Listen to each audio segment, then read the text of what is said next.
Hello and welcome back, adventurers. I understand that with all this talk about goblins and druids, we didn't actually go into any details of who you should trust, if any. Well, get comfortable, my friends, and let's get down to it. Forlorn's populace is divided into two distinct groups, the savage goblin clans and the druidic Farfarians. Unfortunately, goblins outnumber humanoids nearly 20 to 1. Two groups reportedly share the same origin, and the violent death-oriented culture of goblins can be seen as a twisted mockery of the druidic one. Goblins have dominated Forlorn since it first emerged from the mists, attacking the earliest Barovian explorers during their first expedition. Forlorn's goblins ventured into the surrounding domains seasonally, raiding farmsteads near the borders, hunting druids, and capturing victims to torment and eat. The depredations of the goblin raiders led to the construction of the Boogie Towers on the Barovia-Forlorn border.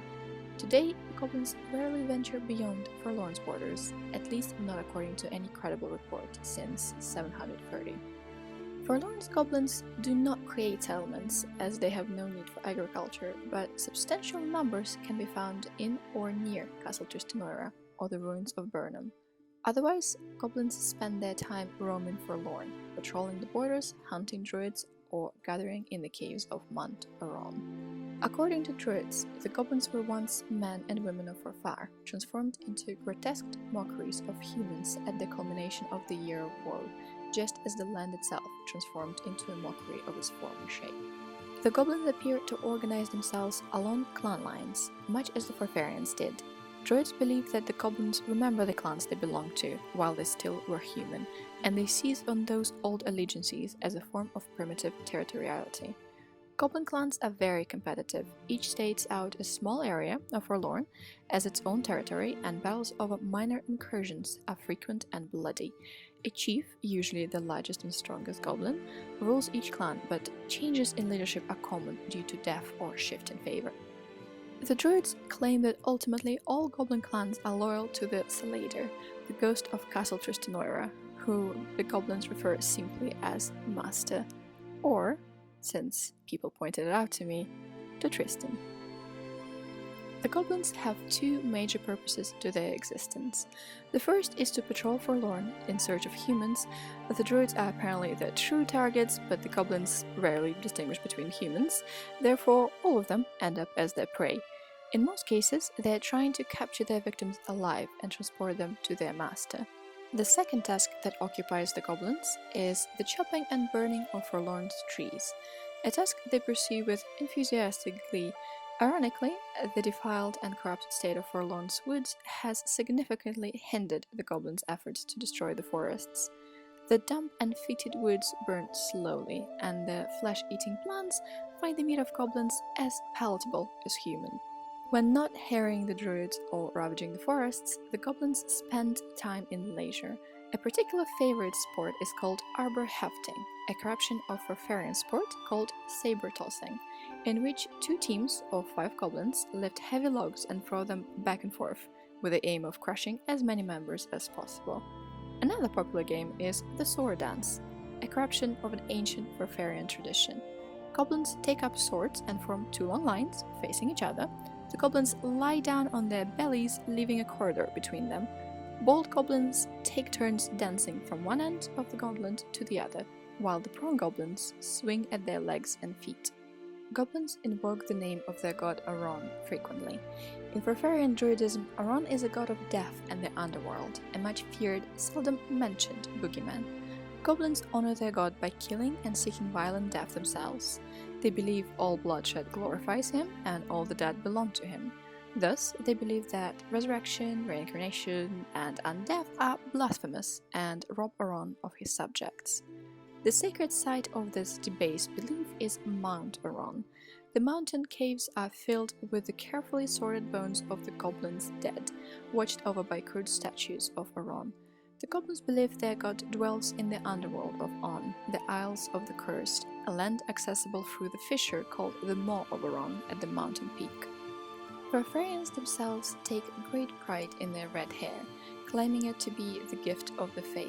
Intriguingly, they suggest that magical heritage is what protected their ancestors from becoming goblins in the Year of Woe.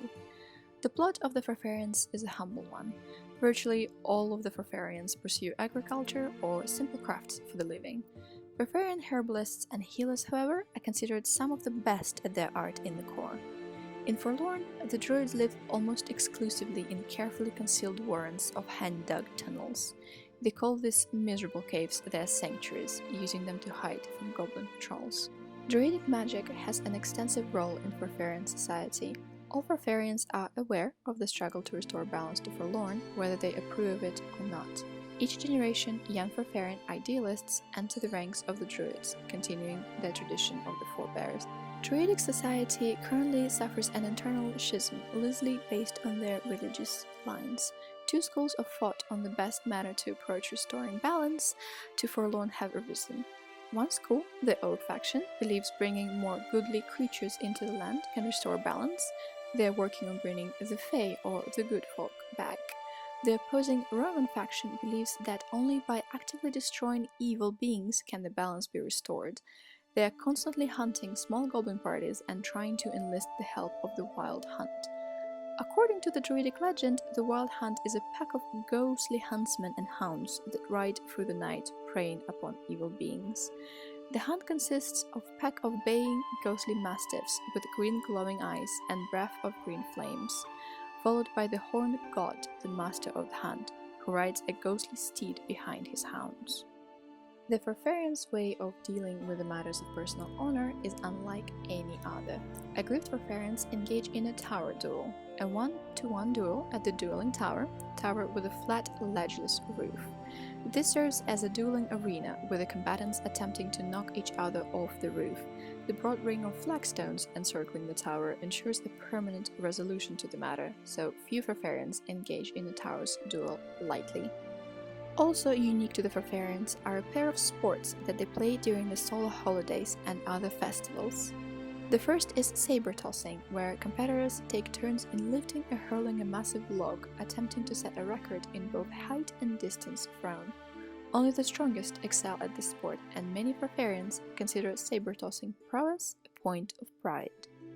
The second Farfarian festivity is both a game and an art. The sword dance is a beautiful and dangerous art in which dancers negotiate a corridor of instructors who wield swords in a rhythmic pattern.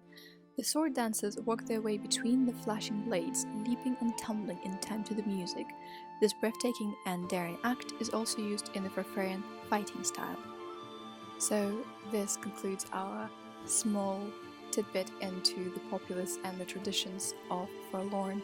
And as always, thank you very much for being such a patient listeners, and be safe in the mists.